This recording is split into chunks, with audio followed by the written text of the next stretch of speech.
ایک بزرگ واقعہ بیان کرتے ہیں، انہوں نے خواب دیکھا کہ قبرستان پھٹا اور وہاں مردے نکلے اور کچھ چننے لگے۔ ایک آدمی جا کے درخت کے ساتھ ٹیک لگا کے بیٹھ گیا۔ یہ اس کے پاس گئے، کہا کہ کیا ماجرا ہے؟ کہا یہ ہم مسلمان جو پہلے مر چکے ہیں یہ وہ ہیں، اور جو یہ چن رہے ہیں یہ ثواب ہے جو پیچھے لوگ ان کو پہنچا رہے ہیں۔ تو انہوں نے کہا تو کیوں نہیں چنتا؟ کہا کہ میرا حساب تھوک کا ہے، مجھے میرا بیٹا بخش دیتا ہے، مجھے یہ چننے کی ضرورت ہی نہیں پڑتی۔ کہا کیا کرتا ہے تیرا بیٹا؟ تو ان بزرگ نے کہا، جب ان بزرگ نے پوچھا کہ تمہارا بیٹا کیا کرتا ہے، تو اس آدمی نے کہا کہ میرے بیٹے کی مٹھائی کی دکان ہے، فلاں بازار میں میرے بیٹے کی مٹھائی کی دکان ہے۔ وہ بزرگ فرماتے ہیں کہ جب صبح آنکھ کھلی تو وہاں گئے، دیکھا تو ایک نوجوان بڑی خوبصورت داڑھی، بڑا نورانی چہرہ اپنا سامان بیچ رہا ہے اور ساتھ اپنے ہونٹ بھی ہلا رہا ہے۔ اس نے کہا یہ کیا کر رہے ہو؟ ان بزرگ نے جنہوں نے خواب دیکھا انہوں نے ان سے پوچھا کہ تم یہ کیا کر رہے ہو؟ کہا جی قرآن پڑھ رہا ہوں۔ تو ان بزرگ نے پوچھا کس لیے؟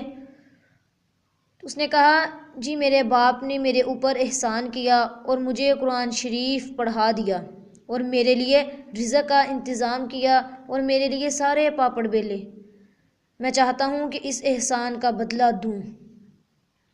میں روزانہ ایک قرآن پاک پڑھ کر اس کو بخش دیتا ہوں۔ کیا کرتا ہوں کہ میں روزانہ ایک قرآن پاک پڑھ کر اس کو بخش دیتا ہوں۔ سال گزر گئے، دوبارہ انہوں نے خواب وہی دیکھا، وہی قبرستان، وہی مردے، وہی آدمی جو ٹیک لگا کے بیٹھا تھا۔ وہی آدمی تھا جو ٹیک لگا کے بیٹھا تھا۔ اس کو دیکھا وہ بھی چن رہا ہے۔ پہلے کیا کرتا تھا؟ بیٹھا رہتا تھا، نہیں چنتا تھا۔ اب دیکھا کہ وہ بھی چنتا پھر رہا ہے، تو ایک دم آنکھ کھل گئی۔ تو یہ بزرگ فرماتے ہیں کہ میری آنکھ ایک دم کھل گئی، تو صبح ہی صبح جب بازار کھلا تو اس بازار میں گیا۔ انہوں نے وہاں کسی سے پوچھا کہ بھائی یہاں ایک نوجوان حلوائی تھا، مٹھائی بیچنے والا، تو ان کو بتایا گیا کہ اس کا انتقال ہو گیا، وہ پچھلے والا سلسلہ بند ہو گیا۔ جیسے ہی اس قرآن پاک پڑھنے والے کا انتقال ہوا تو جو ثواب اس کو پہنچتا تھا وہ اپنے باپ کو پہنچاتا تھا، اس کا سلسلہ بند ہو گیا۔ تو میری بہنوں، اس واقعہ سے ہمیں کیا پتہ چلتا ہے؟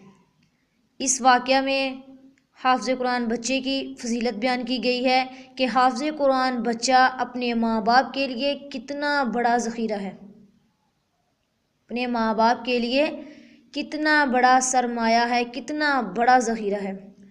آج کل کے لوگ دین کی پڑھائی کو کچھ سمجھتے ہی نہیں ہیں، بس ان کے لیے اگر پڑھائی ہے تو اسکولوں کی پڑھائی ہے، کالجوں کی پڑھائی ہے۔ لیکن میری بہنوں ایک بات یاد رکھیے گا، آخرت میں مرنے کے بعد جو کام آنے والی پڑھائی ہے وہ یہی دین کی پڑھائی ہے، جس کو لوگوں نے بہت دور پھینک دیا ہے، کسی کو اس کی پرواہ ہی نہیں ہے۔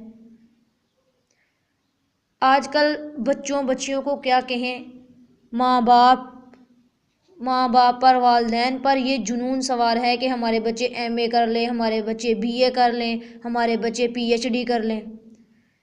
تو میری بہنوں، کبھی ماں باپ نے یہ سوچا ہے کہ ہمارے بچے کو قرآن پاک کتنا یاد ہے، ہمارے بچے کو ہمارے نبی پاک صلی اللہ علیہ وسلم کی احادیث مبارکہ کتنی یاد ہیں؟ میری بہنوں، آج اگر ہم اپنے بچوں کو قرآن پڑھائیں گے تو مرنے کے بعد یہی بچے پڑھ کر کچھ ثواب پہنچائیں گے۔ اگر ایم اے کروا لیا ان کو، اگر پی ایچ ڈی کروا لی، اگر بی اے کروا لیا، تو پھر یہ مرنے کے بعد یاد نہیں رکھیں گے، کسی کو بھی مرنے کے بعد یہ یاد نہیں رکھیں گے۔ میری بہنوں، ہم یہ نہیں کہتے کہ اسکول کی پڑھائی نہ کی جائے، اسکول کی تعلیم اپنے بچوں کو نہ دلوائی جائے، ضرور دلوائیں، اسکول کی پڑھائی ضرور دلوائیں۔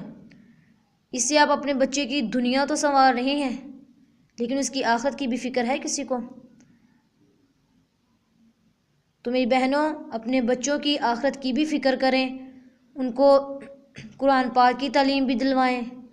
اسکول بھی پڑھتے ہیں تو ساتھ ساتھ ان کے لیے دین کی تعلیم بھی ضرور دلوائیں، ان کو قرآن پاک پڑھائیں، احادیث مبارکہ پڑھائیں، تاکہ یہ بچے پڑھنے کے بعد، آپ کے مر جانے کے بعد آپ کو پڑھ کر کچھ تو ثواب پہنچائیں۔